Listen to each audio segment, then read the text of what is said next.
All right, Feisties, welcome. It's Kelly. We have Katie Zafaris. We have Joanne Murphy. We have a big house night. We have Fenella Langridge joining us and her roommate right now, Hannah Berry. Why are you guys roommates right now? What is going on? Our partners have kind of joined a bromance and they're off playing golf. So we've stuck with it now. We're enjoying each other's company. Yeah. But yeah, that's we've become friends and therefore training partners in various parts of the world now, actually. And it actually all did kick off because of our husbands and their mutual enjoyment of golf. Yeah. So that's how we initially met, and and it's been great. Yeah. We went to Nice together, and then we came to you in New Zealand, and now Hannah's here in England with us. So. Are you still living above a pub, Fenella? Like, are you guys all live above a pub right now? No, not anymore. I moved out there nearly 3 years ago. We just bought our first house, so we're here now. Okay. Well, welcome, guys. And we're going to talk like all things racing. And Hannah was just in France, so that'll be exciting. You'll give us the on the ground. Yes. Yeah. The nitty gritty. Right. The behind the scenes. Yeah. But I was going to start by saying a lot of times we ask people kind of what they think the most exciting race so far this year has been. And now we're getting more and more races. So what do you guys think has been the most exciting, most interesting race so far this year?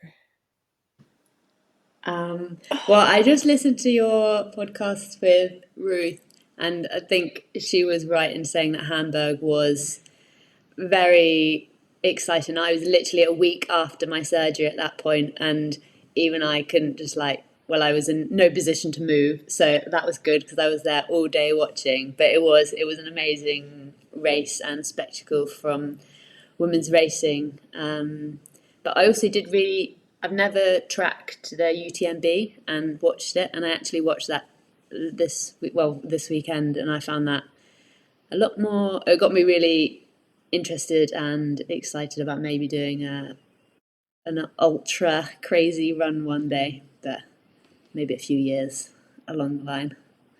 How about you? What's your... Well, you just answered two, so I'm just going to... She just did it for us. You wanted to do UTMB even with all the snow and the rain and it looked miserable. Yeah, it did look pretty. It looked grim. But you didn't really see that because they couldn't cover it because it was so bad. You kind of missed it and then just got the daylight hours. Yeah, but yeah, it did still look, just the crowd, it just reminded me of like that rough experience when there's like even up the top of like mountains, weren't they, like on the gondolas, they were up there and it was covering that much ground and have spectators all over the course. It's quite cool, really. Well, and it's cool the triathlon tie with Tom Evans winning, Sophie Caldwell's husband. So yeah, that was quite awesome. Yeah, so he won, and then her husband, and then Ruth Croft won. Yeah, I was stoked about that. It's so good. Where's she from? And do you know?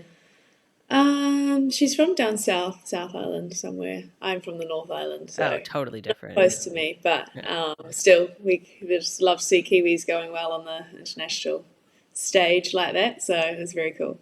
It was fascinating to watch the transitions or like the feed stations that they went through and how their helpers helped them, whoever it was that was there with them, just to watch the wherewithal that the runners had to know exactly what they needed. You know, even the final aid station, it was like boom, boom, boom, boom, boom, go.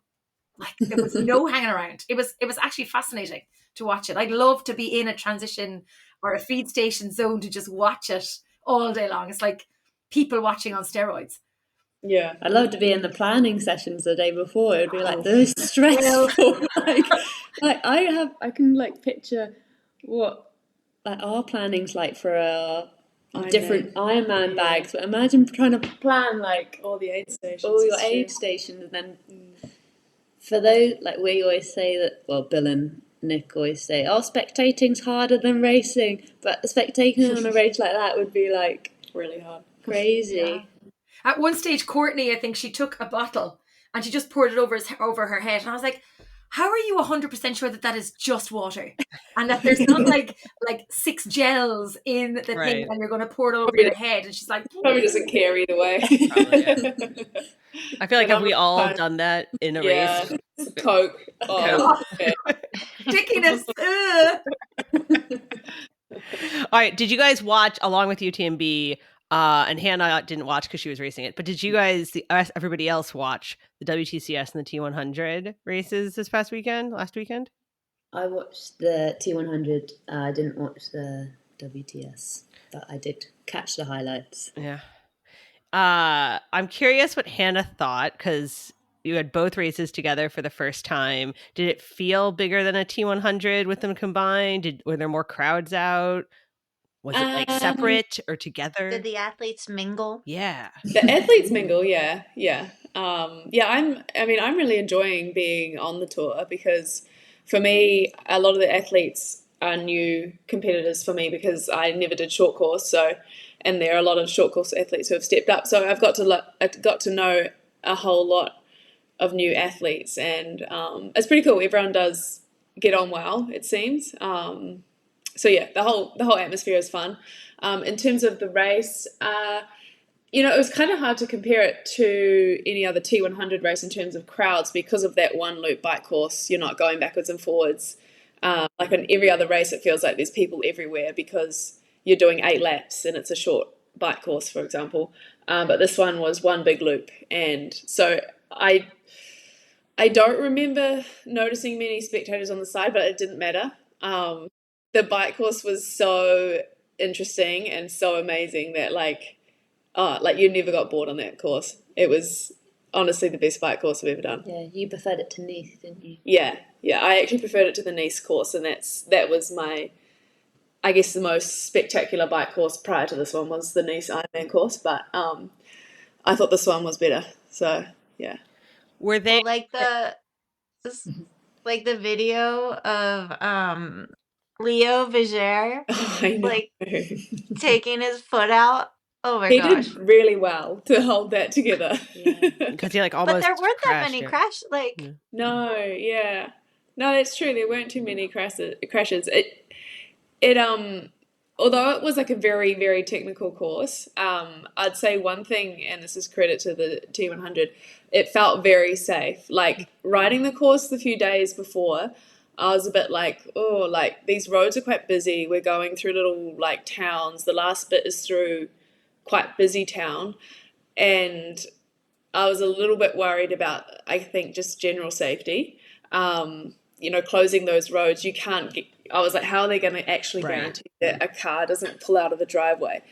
But they told us before the race they had 800 marshals just on the bike course. They had over 40 police motorcycles clearing the road ahead. And it did feel very much closed. We were the only ones on the road, and it did feel very safe. So, no incidences, thankfully, and no crashes. So the athletes obviously did well to manage their sort of levels of technical ability, which is good. It was really good. I heard what I was about to say was the age groupers didn't get to do the one loop though, right? They had to make it no or something. Yeah, unfortunately, I think just because they had to really limit the time that they could close such a big portion of the road. The age groupers did do a different course to us. They did loops kind of closer to the finish line. Got it. It seemed like a good race though. Ashley won, Paula, Indy. You were 6th, is that right? Yes. Yeah. Which is good for those fields. Yeah, no, I was stoked. Yeah. I was really happy. It was a good race. I think for me, I came into the series being a top 10 would be amazing in a race. So anytime I get a top 10, I'm like, yay. It's just so strong in the racing. So, yeah, it's cool to be part of. It was cool to see Ashley back winning again, too. Mm-hmm. I think she's had a little bit of a rougher year than she's led on to a lot of people. Few niggles, yeah. I think she always struggles those first few races when she comes over to Europe anyway. So to then find her feet, it's always good to see. And also to Well, see and it's Indy. another win. Oh, sorry, Katie. Also to see Indy on the podium again. Like, I just love Indy. I think she's just such a character. She's like you, Fenella. She's just a character. Like, you're willing them on to do so well all the time. And Indy is just like, it was such a finish for her. It was amazing. Yeah, it's really good. Yeah, it's really cool. We And it's been a new person still every race. Yeah, I think That's so. insane. Yeah, it is. Right, because it was Kate, Taylor, Julie. Lucy. Oh yeah, okay. There you go. Yeah, different winner every race. Yeah. Yeah. Make it better for the next one. Yeah. I know. So then it's like, who's gonna be the next winner? When is the next race? It's in a month? Couple weeks. Just over 2 weeks now. That's 3 weeks. 3 weeks between each race. Yeah. Oh, so 3 weeks, Hannah, is it? Yeah, we're a bit under now. Yeah. Yeah. Oh wow. 2 weeks this weekend, I guess. So how do you recover between those races, Hannah? Because they come thick and fast. Like, how do you get back up or not? I find that I recover a lot quicker from these races than even a 70.3. Well, not like a lot, but I definitely, after 70.3, I have more muscle soreness than what I do after these ones. So maybe those last 3 kilometers are like the ones that really kill you or something. I don't know. The chunk miles at the end. Yeah, it must be. Maybe I just have terrible run form at the end or something. But yeah, I actually find I'm recovering. I mean, I've already done 3 now, but I'm generally recovering pretty quickly from them. So it's more just like a few easy days and then you're straight back into a as per usual training week. So yeah, I actually have found it pretty fine to recover from them. Okay, here's my question. The people who are doing the T100 on Saturday and then the WTCS on Sunday, how did they recover in between? What did they do? Yeah, I don't know. Well, there's only one, right? Well, no, 2 people. I think Morgan and Hayden both did it, right? Oh, Morgan and Hayden, Yeah, I didn't see when Morgan finished. Yeah. Morgan was like 27th, 26th, something like that, and Hayden was like 10th or 11th. I don't know how they did that because I was like so tired standing on the side watching. Is it harder to go from a longer or like a middle distance race to a short race or a short race to a long race? Yeah, I think I'd actually probably prefer to go shorter race to a longer race, and they had to do the opposite. Yeah. So I reckon that's harder. Yeah, I would too. Yeah. I really thought Hayden was just going to win both. I got to tell you, I thought somehow he was going to pull it off. We just It humanized him. But so you watched the WTCS on the sidelines then. It seems like it was an exciting race. Like Katie pointed out, there were 3 French women in the top 4. So I feel like the home crowds were probably pretty excited. Yeah, wasn't actually there at the finish line though, I have to admit, because the swim and the bike were in one location and then the finish was in another part of town. So did they do a slightly different course then? I mean, yes, it was different because of the distances, but no, it was all in the same, very similar. Well, apart from their bike, obviously. You had a 5K transition to the loops of the line, yes, sorry, and they biked there, and their transition too was at the finish, similar place where the finish was, where we ran there. So our T2 was out near the swim, and their T2 was near the finish or the run. They had a split transition. Yeah. Confusing. Yeah, a little bit confusing, but it was very much in a similar location. Yeah. Okay. But yeah, it looked like French crowds excited for French athletes, like you usually get. So what was it? Somebody told me. Somebody was like, "Oh yeah, you put a triathlon anywhere in France, and you get 10,000 people." And I was like, "It's crazy." But the crowds were massive for the WTCS races. Yeah, there were a lot of people watching. It was pretty cool to see that. Like Super Tri in Toulouse, like when you think of Super Tris and lots of other places, it's just like it's insane the amount of following they have. Or even like if you look at the athletes, they're like celebrity. Like it's a place where triathletes are celebrities. That's what I was going to ask. Is Cassandra, because obviously she won again, and is she a big celebrity in France? Is this like? I mean, at least in followers, I would say. Surely she is. Yeah.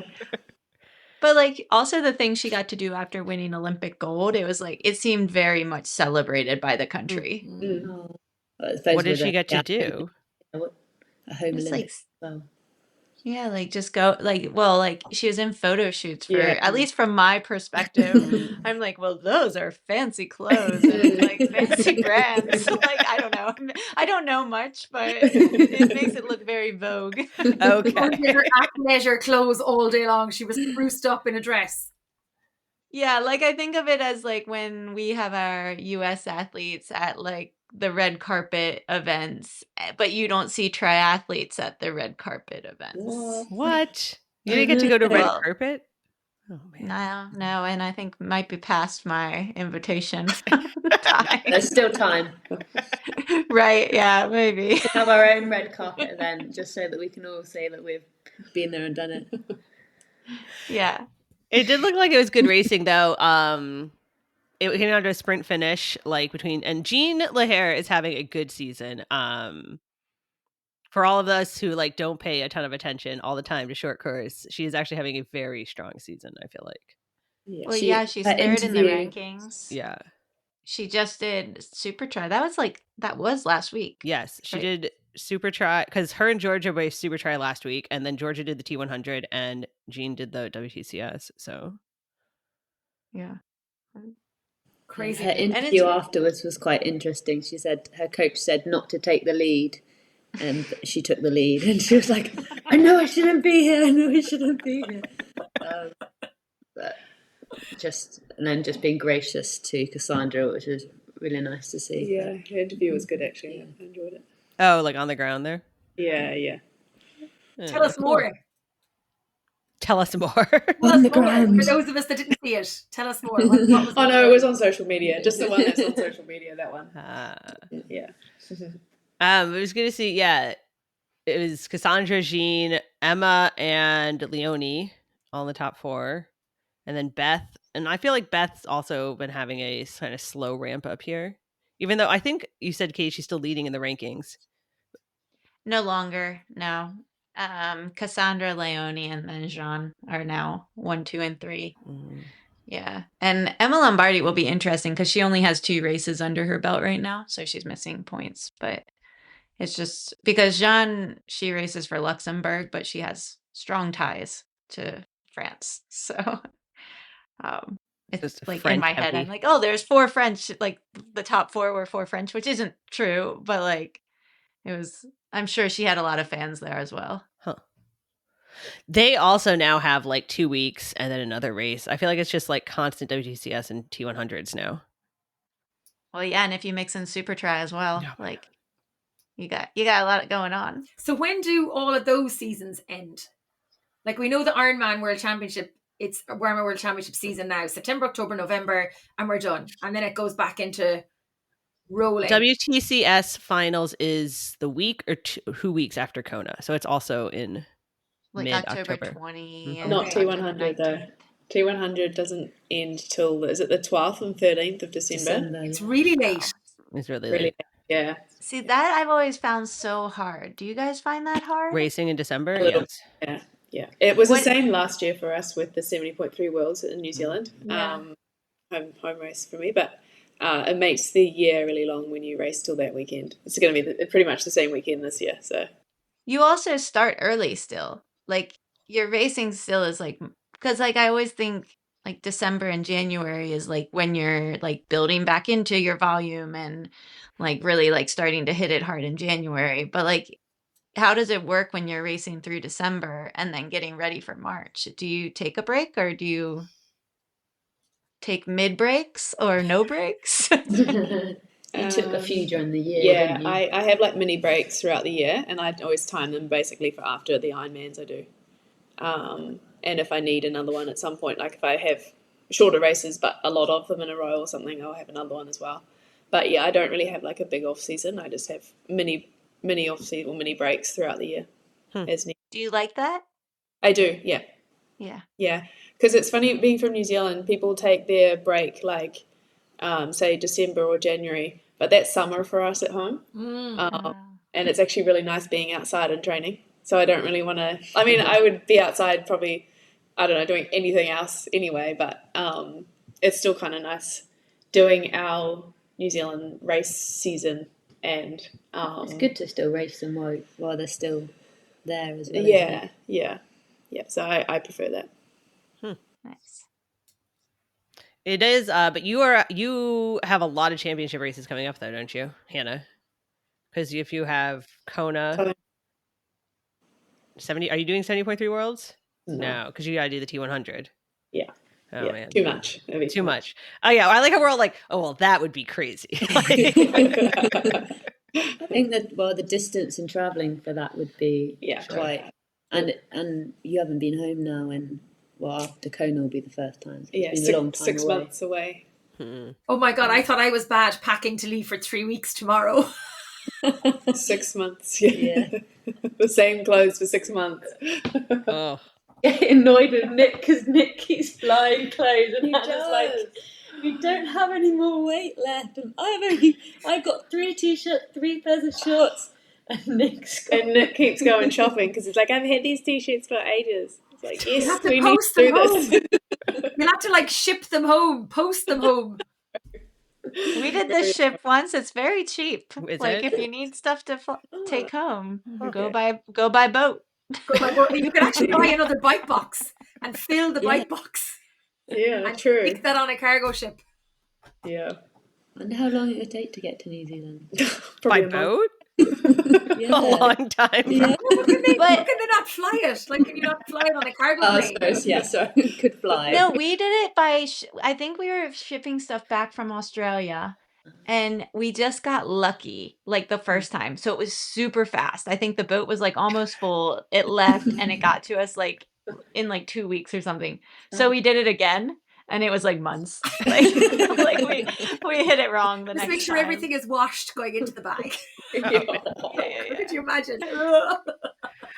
All right. The other thing we were going to talk about with this championship season is because Joanne's going to be out next week because you'll be in Nice, Joanne, right? You're leaving tomorrow.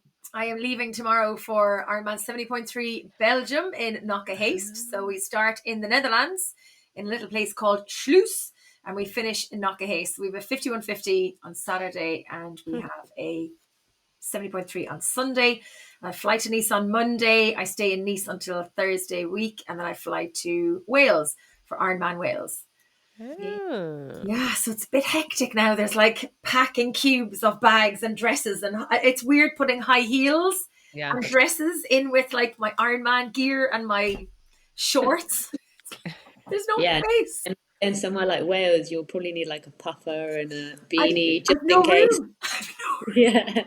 I was trying to be really smart about it. So I'm flying 4 different flights. So for the flight tomorrow, it's like Ryanair, which is I think the Southwest Airlines version of what you guys have in America. So it's like a 20 kg bag checked in and like a teeny tiny little carry bag.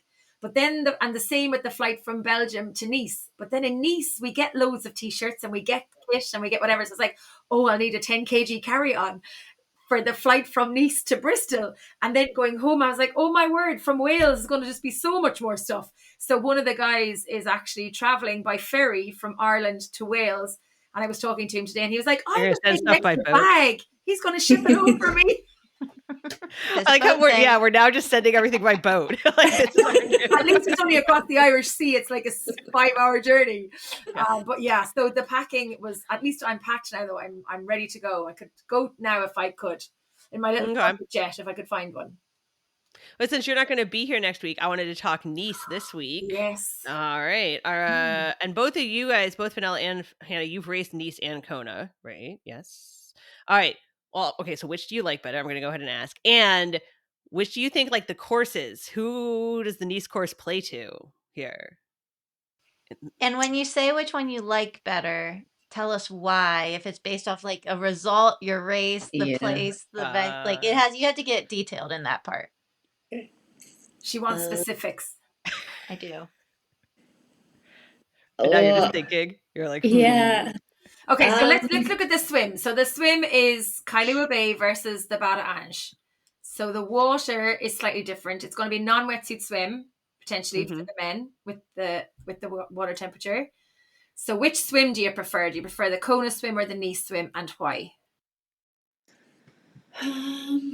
I would say for me, it's pretty probably similar. the Kona. Yeah, they're actually very similar swims.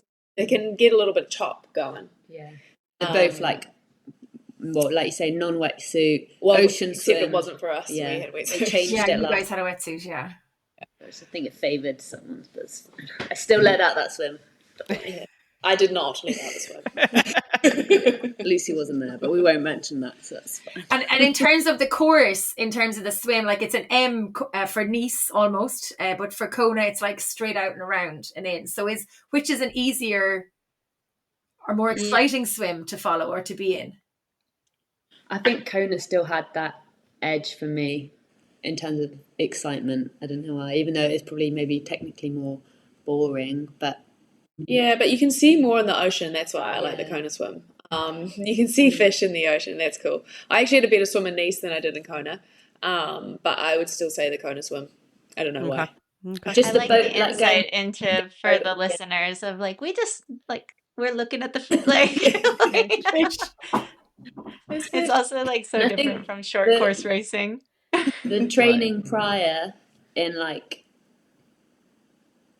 training for the Kona swim is more fun. Yeah, Sure. the buzz is bigger. Yeah, and like you have the coffee boat, and you like had That's true. I don't know, the boys all set up before, and everyone kind of, it seemed more of a hub where everyone would meet, don't you, before, and you go in and you that's true. It's more of a community kind of like. There's like a it's all in one place though, whereas right, that's what I was gonna say, is there's really only one place to get in, so it's well, like sort of two, but really one. Yeah. Okay, I guess I'm skipping ahead a bit, but like because Kona has like I feel like all these events that are around it, like you're just talking about the coffee boat and things like that. Does Nice have they tried to do the same thing to make it like these special like standout things? Because they still have the swim before Nice, the swim race. Swim, practice swim. Yeah. They still have like the kids run and the practice swim and like the fun run and some other stuff. And they still have like, so there is slightly less kind of like historical, traditional, we've been doing this for 40 years stuff because, it's not. Yeah. And then I feel like the other issue to your question, Katie, of like, is the coffee boat and random other things, is that Nice is a really big city. It's like 1 million plus people, whereas Kona is like 50,000 or something, right? Like we literally like double the population when triathletes come. So that's the bigger difference, is like, even though they do all these things in Nice, it kind of feels like it's it just gets swallowed up. Like you can get a couple blocks from the expo. Yeah. And people are like, have no idea there's a triathlon going on. Yeah, like like when they close Elite Drive, everyone is walking on Elite Drive and everyone's in Lycra pretty much. Like there's very few people. Whereas if you walk through the street in Nice, one street back from the beach, and everybody's having their dinner or their lunch in like that quarter there, 75% of the people couldn't even tell you there was a triathlon on in the town or the city. Here's my question for you guys to that point. So you know how in Kona it's very clear where the after party and the after party is? Are you sure about that? Yeah, very clear. But in Nice last year, and like I was like 6 months pregnant or whatever, so like I didn't try and find the after party, but I don't know where it was. I feel like it was spread out more. It was in the Irish bar. Oh no, we made our own after party. Yeah. Okay. There wasn't like one. Yeah, but the awards in Nice are during the day. They're like lunchtime. Yeah. And then everybody does their own thing. Whereas in Kona, it's the Sunday evening party vibe, huggos, wherever. So there wasn't basically a party that I didn't know about, is what I'm asking. No, I don't know. I mean, I was self-appointed global CFO for Ironman last year for World Championships. I'm the global chief fun officer. So I coordinated the post-race parties for the team randomly with a local staff member. So we did actually go to the Irish pub. I would say a third of the staff turned up. In Nice this year, who are looking for the after party, the Irish pub, which I have been to. Which one? Go there. Which one? Ooh, the one that's like right by the water, like down from the hotel. No, not that one. Oh, well, see, this is impossible. We actually didn't go as far as the port. We stayed in the city centre, like 5-minute walk from the finish line. But it was on the Monday, and it was. But I think as well with Nice, you can drive, fly, train. People left on Monday after awards, like they didn't hang around. Whereas in Kona, you're not going to leave at midnight on No, Sunday night. that's why there's where the party is, and then that 7 a.m. flight out in the morning is rough. And everyone's on it because there's only so many flights. So but anyway, let's get back to the most. All right, so back to talking about comparison. Who's in charge here now, Kelly? Who is running the show here? So we're going to bring it back. Mine was in line. Yeah. You're not absolutely. But Kelly just wants to have a party, and she's not even going to be in Nice. I will send you photographs. The boys won't be able to party as good as the girls anyway, so it won't be as good in Nice. The boys don't dance as much. We saw that in Kona last year. Yeah. Just sit around grunting. Yeah. Anyway, let's go to the bike course. Yes. Fenella. The bike is where there's like the biggest difference between the Kona course and the Nice course, obviously. Like that is where like the World Championship is really, really different.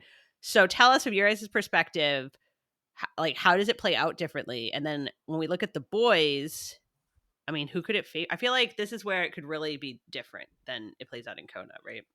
Yeah, for sure. Yeah. I think the swim plays a bigger role in Kona than it does in Nice. Just because of the demand if you don't feel good in Nice, there's no coming back from it. Whereas in Kona, you might be able to be swept round a bit and come around later on. Whereas if you don't have your legs to begin with, then you're already putting yourself on the back foot kind of thing. Yeah, I think like the Kona course is definitely, it can be windy, and while it's rolling and you still have actually more elevation than what you realize in the Kona course, it still feels like, because of the speed you're going, it feels pretty flat, I would say still, or at least in comparison to Nice. So I feel like, Kona's definitely more of a stronger time trial riders course, and then Nice has obviously got just the hills. So I think those lighter athletes, I mean, you still need to be strong, but the lighter athletes are probably have more of an advantage in Nice than, say, the biggest, more stronger cyclists in Kona. Yeah, it's interesting though, because like Magnus, for example, I think people thought he wasn't going to do, like, he's a big guy, right? And he's like more of a time trial type athlete, but then obviously he can ride a bike. So he was perfectly fine on the Nice course, But I suppose it's just spending your cards or spending your when you like. He's a smart athlete. Like obviously, he's bigger and he probably knows that. So he's like, oh, I can't push this here because it would burn too many matches. But I can put it catch up put it in here. And like there's even some of the let's say the bigger athletes. Maybe that's where if they're smart enough, they'll be able to make up ground. Or I also feel like at the women's race last year, it actually, I mean, not like it came down to, but gaps were made on that descent. Like Laura and Kat really went on that descent, and Marjolaine was like, I don't want to die. And I feel like in the men's race, like Rudy, because he like grew up there, like descends really fast. And so that's where you can like really see some difference too. Yeah, for sure. Yeah. So then it comes down to bike handling skills potentially.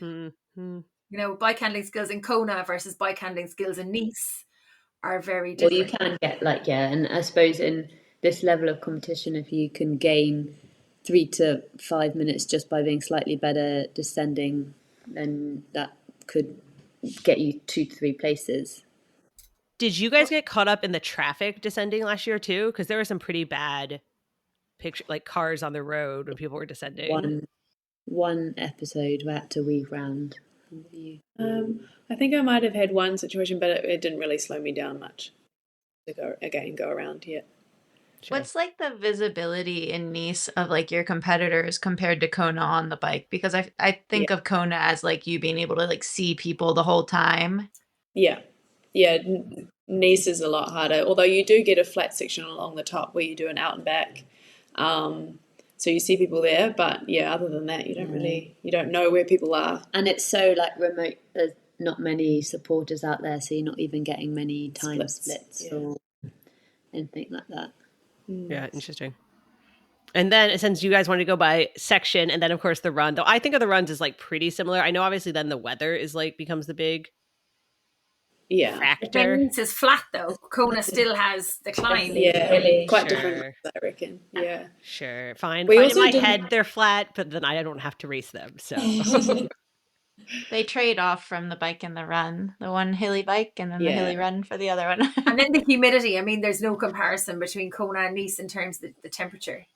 that's the issue. Especially last year for us, I would say we had a cold day. Yeah, it was cool. In Nice, yeah, it was actually probably the coldest Ironman. It wasn't cold, but it was the coolest Ironman At I've the done. top it was, wasn't it? Yeah, at the top of the hill it was cool. And well, even, like the next day, like when you guys were done, like 3 a.m. that morning, it started like storming. Oh my god, And I the was rain like, was insane. yeah, and it was like I was like crazy if that had happened like 10 hours earlier. You would have been fucked. I was like, yeah, like we were considering like tire changes and all that just in case, or like we can't put those ones on because otherwise if it rains, or if it had been raining up there and then you don't want to send in. And I'm sorry, the rain would have absolutely changed the dynamic of that race. 100%. Yeah. Whatever, you couldn't just like commit to any descent like you would. I'd say the technical riders would have even more of an advantage if it rained. Yeah, they would just they'd get even more time on the others. So, do you think the Nice run course to me feels like a Patrick Langer run course? And like, of course, he's won many times in Kona too, but it feels like he can just run really fast there if he doesn't blow his legs off, right? I think that's where it's like if people go too hard on the bike climb, then it really could hit you. What else has he raced this year? Patrick? He hasn't done very much. Not very much. No. Neither has Sam, right? Laidlow. No. We I feel like we have a whole bunch of. But I feel like no, Sam has because he did Roth. Well, he did Roth and he did Leeds. He won both. Yeah. So interestingly on the podiums, so in Kona last year it was Patrick, Magnus, Rudy, first, second, third. In the Nice podium in 20, and Leon Chevalier was fourth. Now I know Sam Laidlow was off a good bit off the podium last year in Kona, but interestingly in podium in 2023 in Nice it was Sam, then it was Patrick, Magnus, Rudy, Leon. Yeah, everyone just moved up one. Yeah, is what happened. Yeah. Very interesting when you think about what we've just talked about the difference in the courses between not really the swim, but say bike and run, like they're completely different. And yet 4 of the top 5 were on the podium for both. Well, then maybe it just comes down to like you're a championship racer rather than the course. You like train to race on this one day and not saying they haven't raced well on other days, but they know. Oh no, but Patrick is a championship racer, for sure. Yeah. Magnus won Ironman South Africa, so he's like the South African champion. Rudy's had 2 podiums this year, and Leon hasn't had a great start to the year. He did okay in Swansea a few weeks ago, and Sam obviously won Leeds. It's the second. And then of course we have Christian and Gustav back. If we're going to add former champions, we have question marks next to their name. I mean, Christian's obviously had some good results here, and Gustav's been like working his way back up. Yep.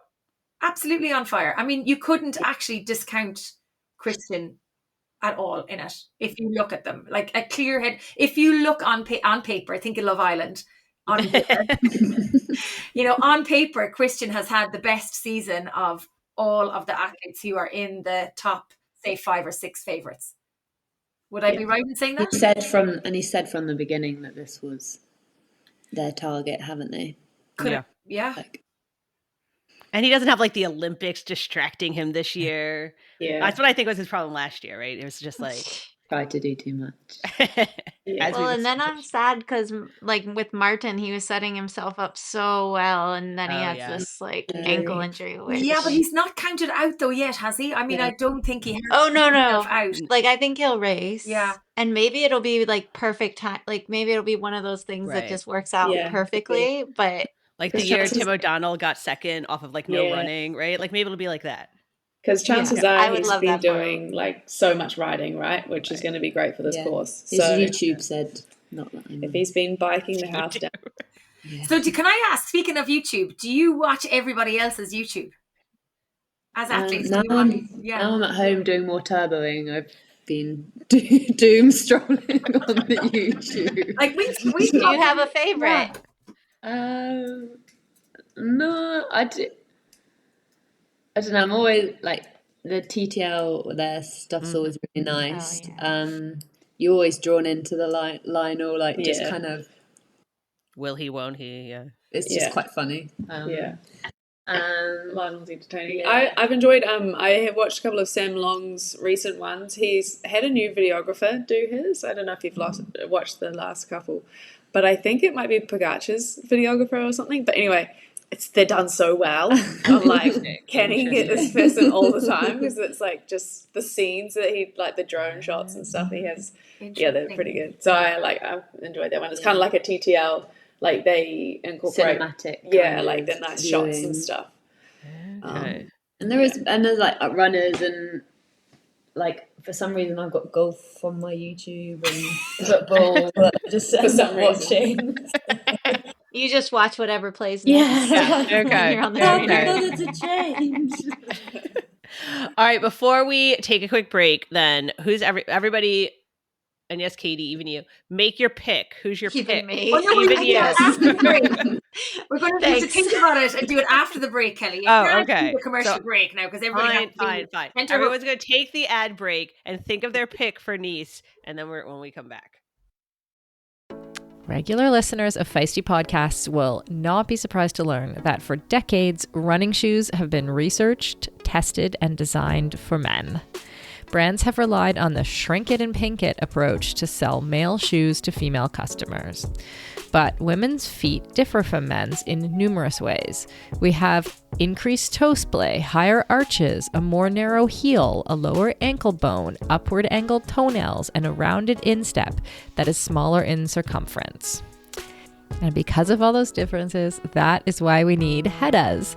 Heddas has unlocked the science behind women's biomechanics through dedicated research and creates running shoes specifically designed for women.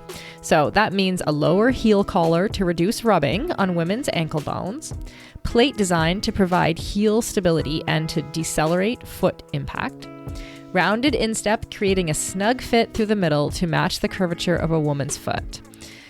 Every feature is designed to give you more power and less problems. Breathability that lets your feet breathe easily mile after mile, plus fast drying tech that doesn't allow sweat to slow you down, adaptive stretch that molds to your foot like it was made just for you. I personally have been running in Heddas for over 2 years, and from the first time I tried them, I knew that there was something different. They really felt like they were made for me. The shoes are super light but provide good cushioning, and they really support my very high arches. I honestly didn't think I would notice the difference after running for so many years in male model shoes, but I really did. So, try Heddas for yourself today. Go to heddas.com and use the code STAYFEISTY for 20% off. That is Stay Feisty for 20% off at heddas.com. The link will, as always, be in the show notes. Hi, it's Kelly O'Mara. And Sarah Gross, your other feisty friends. And we host the newish, feisty podcast, The Feist, covering everything in women's sports that you need and want to know every week. And the things you didn't know you wanted to know. In one feisty hour, it's the only women's sports podcast covering all your favorite sports: cycling, running, CrossFit, rugby, the Olympics, the things that other podcasts don't cover. And giving you the stories behind the scenes, of course. And why should these feisty listeners listen to The Feist, Sarah? Well, okay, Kelly, you know how women's sports in the last couple years have reached this like inflection point? So I hear, yeah. Yeah. So if you're, most people are kind of aware that like women's sports are growing, especially on the side of basketball, soccer, and it's really hard. Like I really want to be able to keep up with that movement and what's happening and the things that are growing and the behind the scenes information and like the business side and how the revenue's growing in different leagues. But I don't want to have to watch a ton of sports every week. Not that I don't love watching women's sports. But there's just a lot of it now, right? So there are a lot of sports. Yes. Yeah. So our podcast is a way to like keep up on the movement of women's sports while you are able to still pick and choose the ones that you want to watch yourself. So that's why people should listen. Because we watch them Because we and watch tell them you for you about them. Yes. And we're fun. And about everything. And we're fun. And we're going to do all the research behind the scenes, tell you everything you need to know. Listen to The Feist every Wednesday, wherever you get your podcast. You can follow or subscribe to The Feist on Apple Podcasts, Spotify, or YouTube.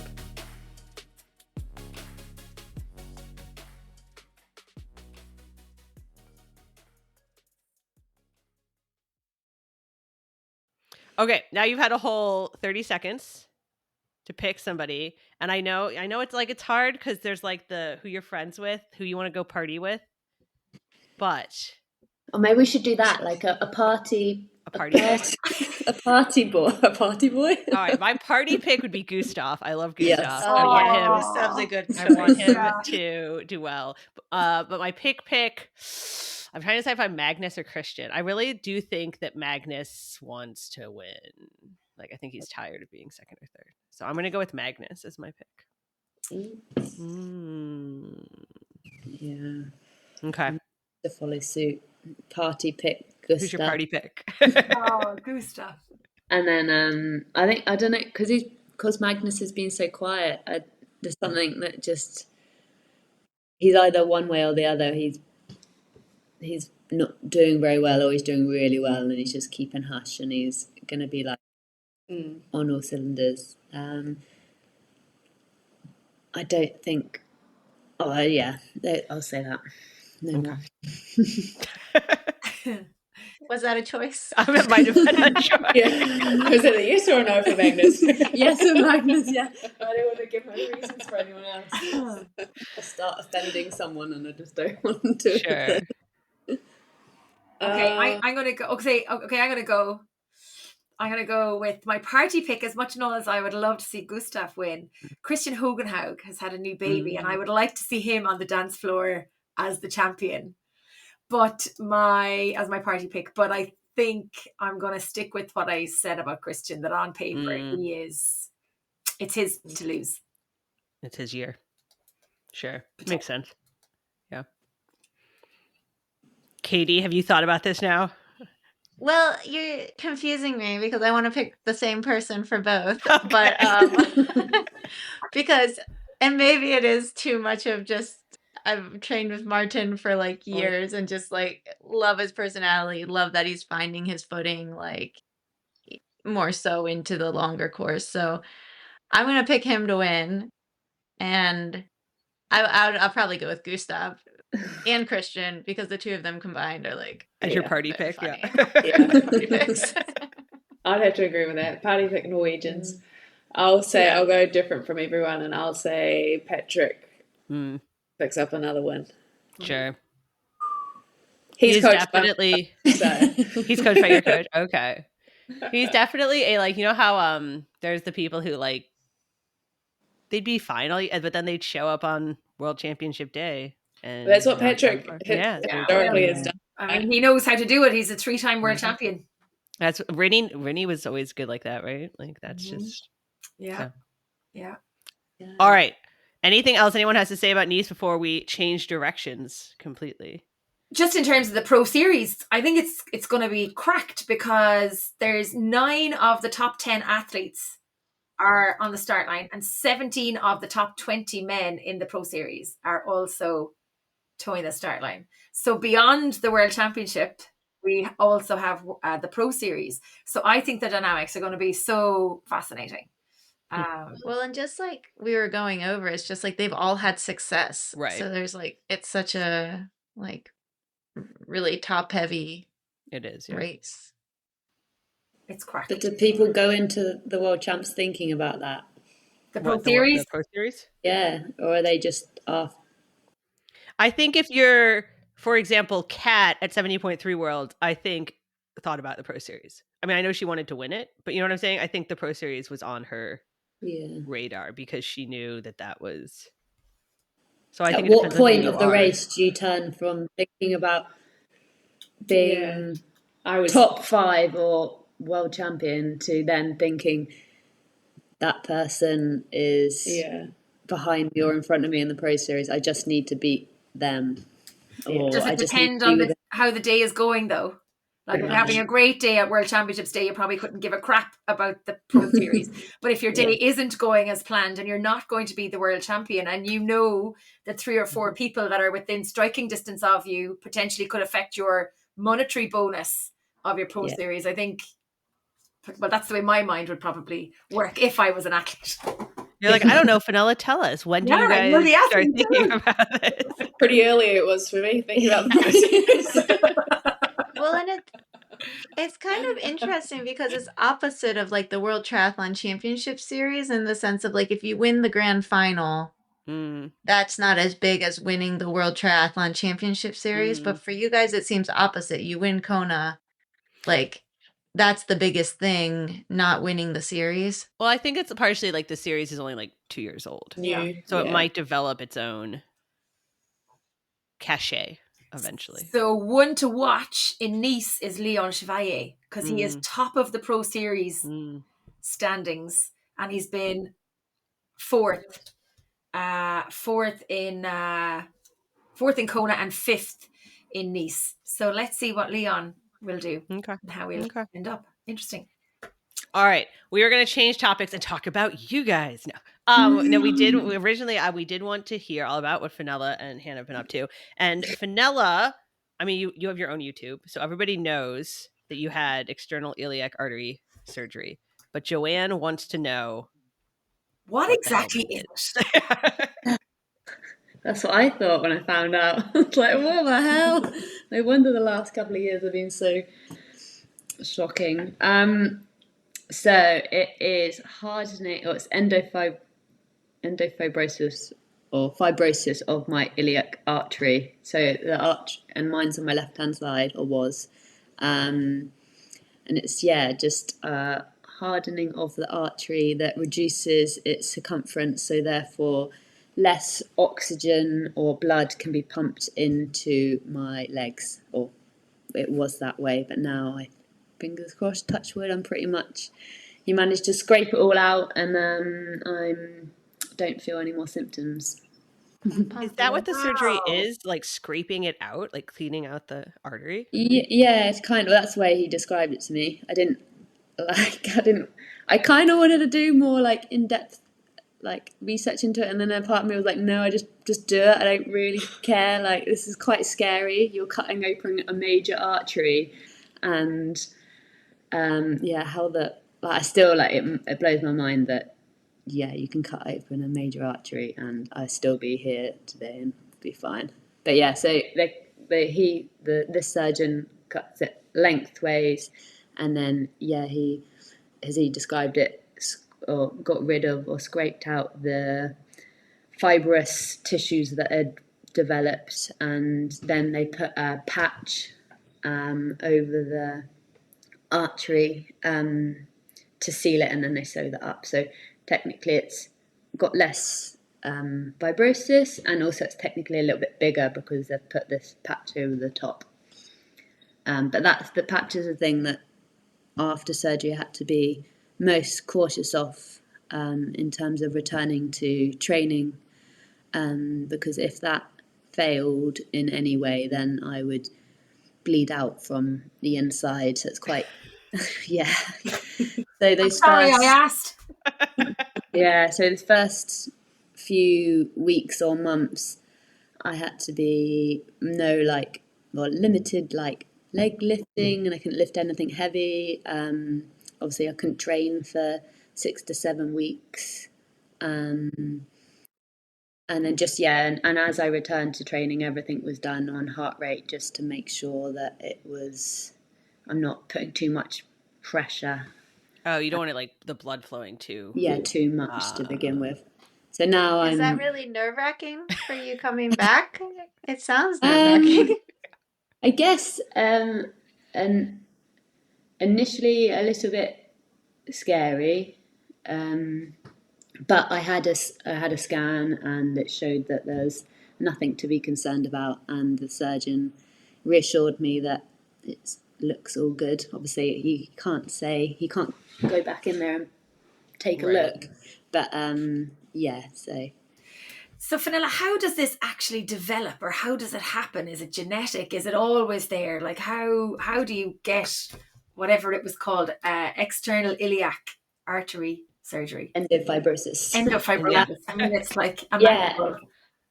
It is, to be honest, it's quite new in terms of diagnosing it and doing treatment from it. So it's only maybe like 10 to 15 years.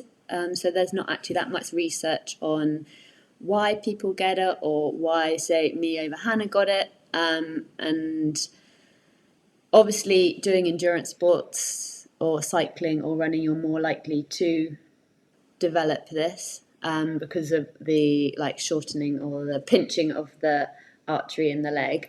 But yeah, like I said, why one person gets it over the other is still unknown. It's really common in like the pro women's cycling peloton. Like Pauline, who just won the Tour de France, has had surgery like twice, I think. Marianne Vos had it on like both her legs, like, and almost all of them come back. Obviously, sometimes people don't, but it's like really weirdly common among like the women's pro cycling peloton. Yeah. But I guess they haven't figured out like what is causing it, or like if diet or like you say genetics, or if I maybe cycled with a slightly lower saddle, or we don't really know that yet. Just say I'm lucky. I think one of the things, because we went down this whole kind of at feisty like research wise one time because of the cycling component, and one of the things that they don't really know yet is like why it seems like so many women are getting it. Like it does happen to men, but it's like just the rate is really high right now for female cyclists. Might have something to do with like the way the arteries are positioned and the pinching and they're not sure. Like Belinda, pelvis shape or something. Right, yeah. Belinda Granger had it done, also had the surgery, but like quite a few, or like one of the initial people to have it diagnosed and then have the surgery. And her theory is just that often like with stronger core and like deep like core muscles, and maybe just stronger in females. Huh. Interesting. All right. But I didn't realize we had the surgery. I didn't realize it was literally just like scraping at the artery. That's crazy. So how is I think there are other ways and it depending on where it is in the artery, because some people have it slightly lower, or I think I've heard some people have it slightly higher. Because your mum had it done, didn't she? Yeah, and also I think it depends how bad it is. I think they could put like a bypass in or something. I think if they needed to, but ideally. I guess for our listeners, because people are going to be like, "Wait, do I have this? What are the like? How did you what happened? Like, how were you like, oh, something's wrong? Like, what are the symptoms? You know what I mean? Because people are going to start Googling right now. So I had like cramping, like almost felt like I had a dead leg. I'd lose all power. I'd cramp in like my quads and my calves, or like get cramping sensations because of the loss of, which I guess figured out afterwards from the loss of blood down to the left leg. But yeah, it just felt like I was pedaling in, or like obviously my right leg would be moving fine and the left leg would feel like it's lost all powers, or like give way, or like I'm almost feel like a bit robotic, like I was pedaling in squares, and I just feel like fatigued. Like I almost imagined it like my left leg sometimes when I was doing running reps would feel like that leg had done a marathon, the other one, or I'd only just started out running and I'd done like 10 minutes or something like that.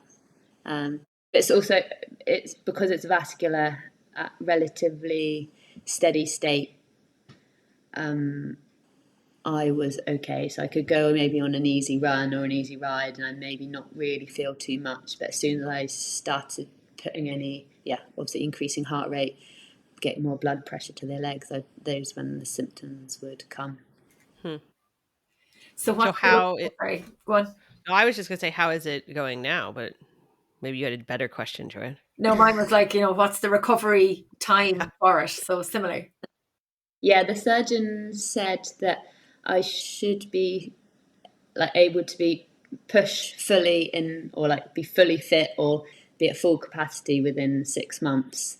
Obviously I can train, I'm training now, but that's probably how long it would take to be able to get like, I guess, peak fitness again. But yeah, now I'm back, I'd say, training relatively normally, or like my fellow triathlete friends. And yeah, it feels odd because all of last year, whilst having symptoms, I wasn't able to really string a good 2 to 3 weeks of training without issues occurring or changings in sessions or changing our approach or looking at things differently. So this is probably, feels nice to be literally doing 20-hour week again and again without having to make any changes or feel like something's wrong. Right. What have you, besides watching YouTube, what have you been doing during your recovery? Well, to begin with, we moved house, so that was quite a big.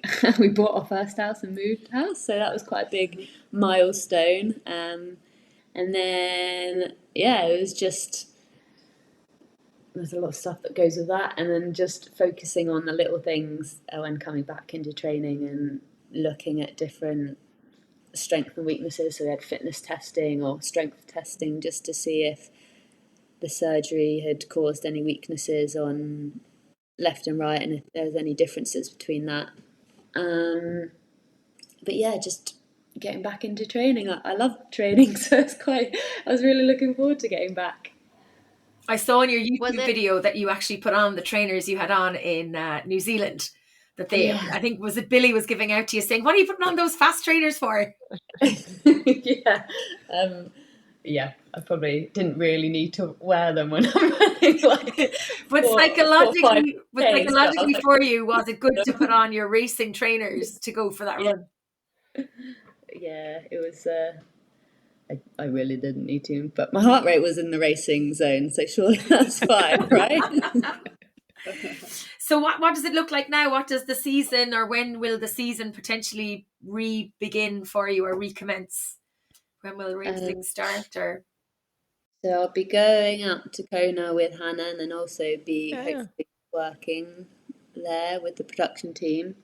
Because I didn't qualify, but it means like still get to be there in some capacity, and it'll be nice to see everyone.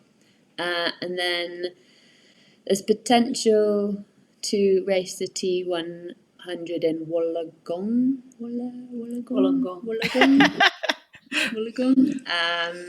But the main aim will be Ironman Western Australia at the end of the year.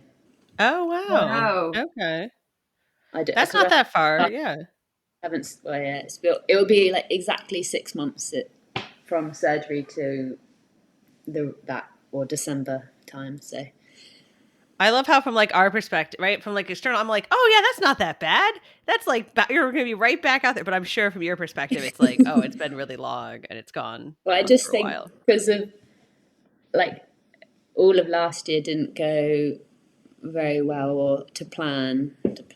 It just didn't. Nothing went quite right, and then to then get the diagnosis and then to know I had to get surgery. It feels like it's been 2 years out of racing as Fenella, or how I know I can race. So yeah, it does feel like a long time for me, but I guess from the outside it doesn't feel like that long when there's so much other racing going on. I always think it's funny, right? Like outside perspective first. Yeah. What's in your head? Yeah. Well, like, did it feel different? Like, because before you got diagnosed, you were obviously just like putting band-aids on something you weren't really sure like what was going on. So did it feel faster once you had a plan, or then like when you were kind of trying to figure it out, or it's just all the same? It kind of all meshes together. Yeah, I think looking back at last year, I think that was probably it was harder like then than now. Like last year was so like a roller coaster of emotions compared to like after surgery, when you would think I'd be at my worst, like the lowest of lows. I was like, it's fine, I've got a plan, I know what I'm doing, I've got ABC, and I've just got to lie in bed for this week, and then I might be able to go for a walk the next week. It's the unknown. Usually that's the hard. And I actually got diagnosed when we were out in New Zealand, and that time was between like traveling back and then to getting an actual date for the surgery was quite frustrating. Or like I was like, I know what's wrong with me. I need to have this done. And it was knowing like I can kind of train, but I kind of felt like COVID actually, because it was like I can kind of train, but I've got nothing to train for. Training for life. Yeah, I was just going out on my bike and being like, la, la, la, la, just enjoying. Was it hard to keep I'm not going to use the word motivation, but to keep your mindset in a positive way going through all of that rehab and the recovery since the surgery? Since the surgery, no, it's been good. No, good. It's been fine. Like I've obviously especially at the start, because I felt so immobile, and like I think I suppose I was a bit naive going to surgery to think that I'll be fine, I'm fit, I'm healthy, I'll feel great in a couple of days. But no, like the anaesthesis really like wipes you out, and you just feel like total shit for 2 to 3 weeks, and you just don't feel like yourself, and you're like, what's going on? So at that point, I didn't need any motivation just to lie in bed. I was quite just be happy to do that. But since then, it's been like just tick each day off, and it's quite therapeutic to. And we are like we're stripped it right back, and literally started with a run, walk, and 15 minutes on the bike, and now I think, I've just done a 4 hours ride indoors. Like, it's crazy how quickly it can pick back up again. Well, that's good. And you're going to Kona. Are you going with Hannah as like her entourage, or are you just friend? Yeah, so Hannah's kindly said that we could stay with her and I'll help her train for the 2 weeks leading in.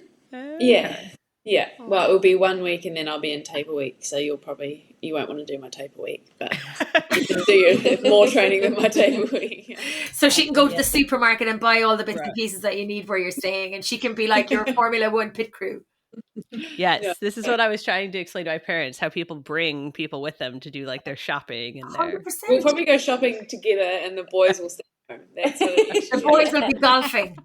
Yeah, exactly. Yeah. It will be our own entertainment. Yeah. And so after Kona, Hannah, do you go home or do you come back to Europe?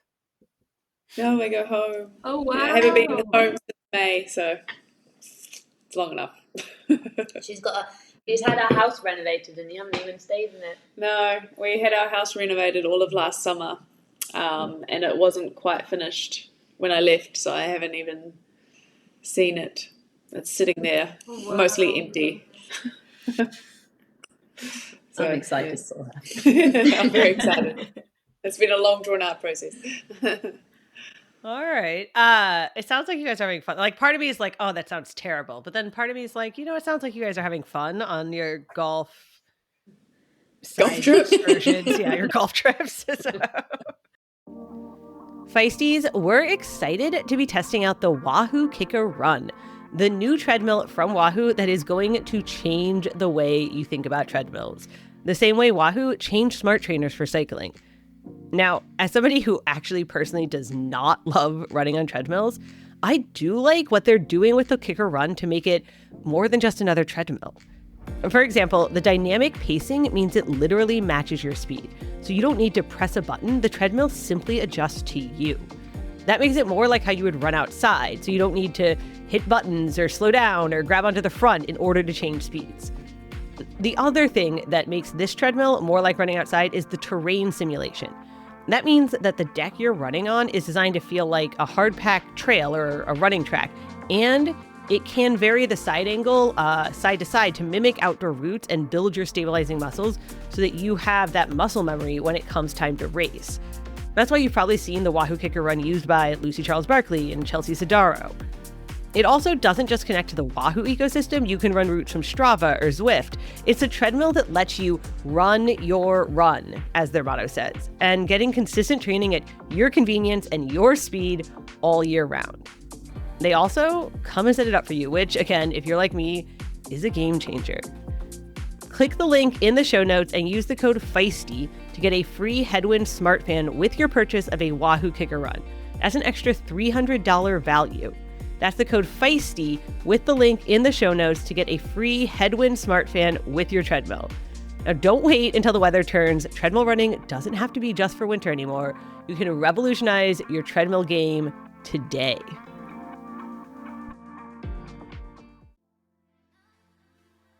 Here at Feisty, we're excited to be teaming up with Xterra to help get more women onto the trails and into off-road triathlon. Xterra offers a full schedule of off-road triathlons all around the world, from super sprint to Olympic distance, youth races. Their events feature open water swimming, mountain biking, trail running, with a focus on the welcoming community and beautiful destinations. And I want to be clear, anyone can do an Xterra. You can do an Xterra. Even if you've never mountain biked before, other athletes are ready to get you to that finish line and are even known to offer a helping hand during races. In fact, we'll be doing a series of Feisty podcasts and videos with some tips and ways to get started. Stay tuned. You'll also recognize some of the most iconic names in triathlon who got their start in Xterra. Flora Duffy, Mel McQuaid, Leslie Patterson. And next year, the World Championship race will return to the US with a new home in New Mexico. And most importantly, Xterra offers equal prize money, recognition, and spots to that World Championship. So if you're looking for a new adventure, hit the dirt and find a race to try at xterraplanet.com. That's XTERRA planet.com. Hey Feisties, Sarah Gross here. We are so excited to be back with you here on our new, shiny, Feisty Triathlon podcast. Thank you for listening. I am so glad you're here.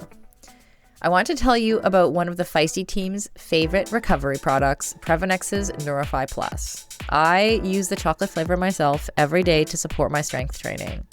At Feisty, we only support brands that our team uses and products that deliver results we have seen for ourselves. Prevenex's Neurify Plus is one of the best tasting plant-based and vegan shakes I've tried, and trust me, I've tried a lot. It contains balanced protein, carbs, and fat with comprehensive, high-quality micronutrients to help fuel your health. It also contains probiotics and digestive enzymes, so it's super easy to digest and doesn't give you that bloaty, gassy kind of effect that other protein products can produce. Unlike most supplement brands, Prevenex tests everything with pharmaceutical-grade precision, and they also offer a 100% money-back guarantee. So try Neurify Plus or any Prevenex product today and you get 15% off your first order with the code FEISTYTRY at Prevenex.com. That's FEISTYTRY for 15% off at Prevenex.com. The link will be, as always, in the show notes. We skipped over not talking about ZLMZ. We did. Before we finish up today, we need to talk about ZLMZ a little bit.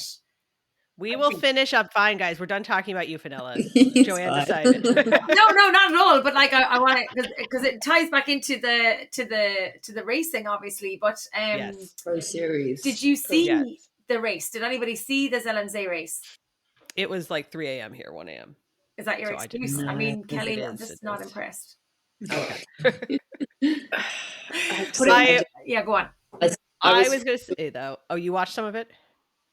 No, I followed along in between sessions, but not engaged watching. So did none of us watch it?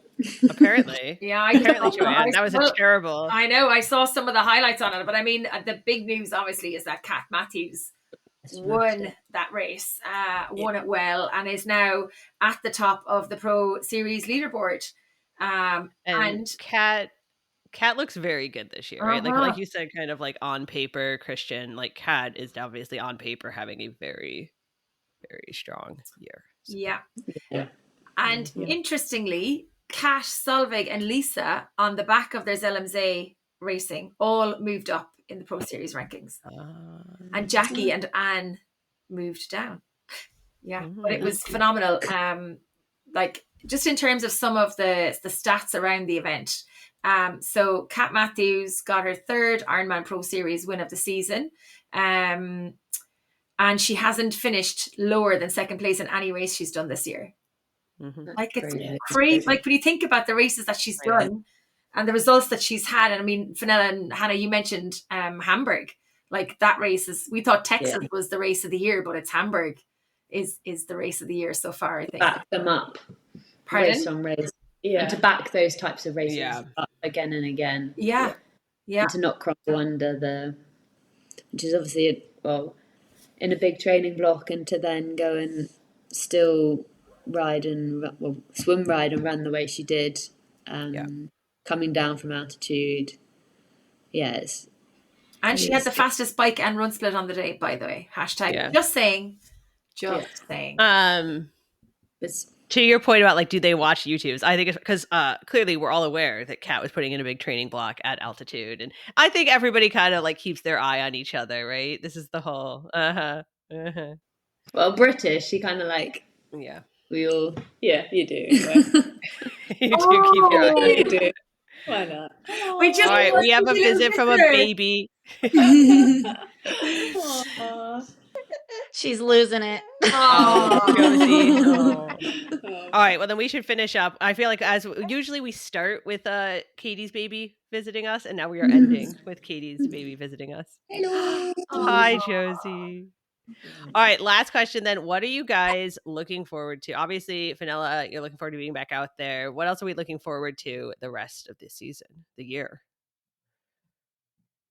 I'm looking forward to Kona. I loved Kona. I've done it once, but I loved it. I just really enjoyed the atmosphere. So wait, you only did it the year it was the all women's one then, right? Yes, and it's going to be all women's again. And I have nothing against. I like having the men and women together, but I just remember the atmosphere at the last Kona was like so cool, and kind of for me it was like unexpected. It was going to be like I was running along the Queen K as a lot of the age group women were coming in off the bike. Well, like it was obviously a lot of women coming in at that point.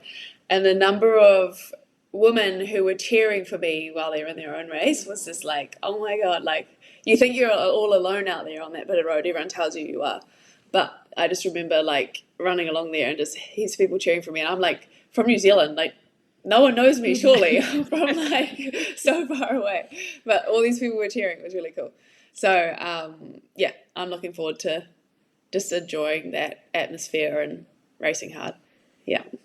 I realised after, because I commentated or I helped out at Roth, and the only I was fine all day, like enjoying it and fine to be not racing until after the race when everyone was there, like talking about the race and how it went, and that kind of like you go sit down have a beer or a drink and you'll go chat about your horror stories of races and what happened and oh my God, this happened. I'm really looking forward to that, good or bad, just having that shared experiences with people and just reminiscing. All right, well then we'll see you both in Kona. Definitely at the after party. I know you were I know Fenella was at the after party last time. And I feel like we're looking forward to seeing you back on the race course too. So thank you. Be good. Yeah. Cheer for me.